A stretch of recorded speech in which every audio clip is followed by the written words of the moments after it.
কোম্পানিকে আমরা অ্যাড করেছিলাম, যারা পাইরেসি রোধ করার জন্য, যে আপনার সোশ্যাল মিডিয়া পাইরেসি যেটা হয়। তো সেটার জন্য আমরা আমাদের যত ভালো ভালো ফুটেজ যেগুলো ছিল এটা অটোমেটিক্যালি নেমে যাচ্ছে।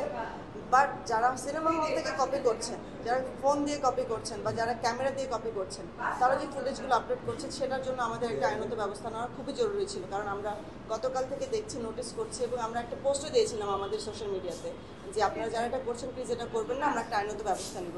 আজকে সকালবেলা যখন আমরা দেখলাম যে টেলিগ্রামে ঘুরছে পুরো পুরো সিনেমার একটা কপি, তো এটা আমাদের জন্য আসলে এটা তো শুধুমাত্র সিনেমা ইন্ডাস্ট্রির জন্য না। আমরা যদি এভাবে করে আপনারা যদি কপি করে ফেলেন আর এইভাবে করে যদি সিনেমাটা আপনারা পাইরেসি করেন, তাহলে তো আমরা সিনেমা বানিয়ে লাভ নেই ভাই। তাহলে আমরা সিনেমা হলে কী করে যাবে দর্শকরা? তো সিনেমা হল মালিকরা কী করে মানে বিজনেসটা করবে?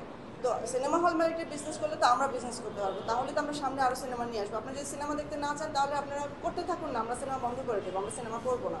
এটাই হয়তো বা একটা গ্রুপ হয়তো বা এটাই চাচ্ছে।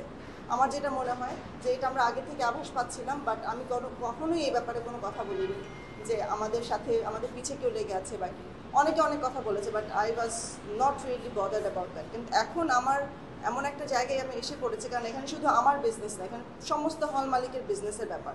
এখানে শত শত লোকের বিজনেসের উপর তাদের ফ্যামিলি জড়িত। এখানে আপনারা যেটা করেছেন খুবই খারাপ করেছেন।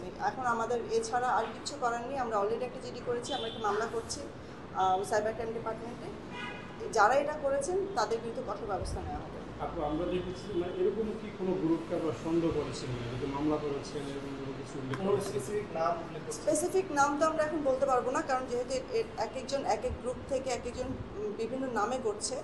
তো আমরা প্রত্যেকটা লিঙ্ক ধরে ধরে এখন তদন্ত কমিটি সেটা নিয়ে কাজ করবে। এখন যারা গ্রেফতার হবেন তারা আপনারা নিজেই জানবেন কারা কারা এই কাজটা করেছেন। এখন বাকিটুকু আমি পুরোটাই সিস্টেমের উপর ছেড়ে দিচ্ছি। আমার আশা থাকবে যে আমাদের সাইবার ক্রাইম ডিপার্টমেন্ট এই বিষয়ে যত দ্রুত সম্ভব পদক্ষেপ নেবে, এবং তারা অলরেডি নিচ্ছেন। তো আমরা খুব তাড়াতাড়ি তাদেরকে ধরে ফেলতে পারবো। এখন পর্যন্ত কতগুলি আইডি বা পেজে আপনারা অনেক অনেক অনেক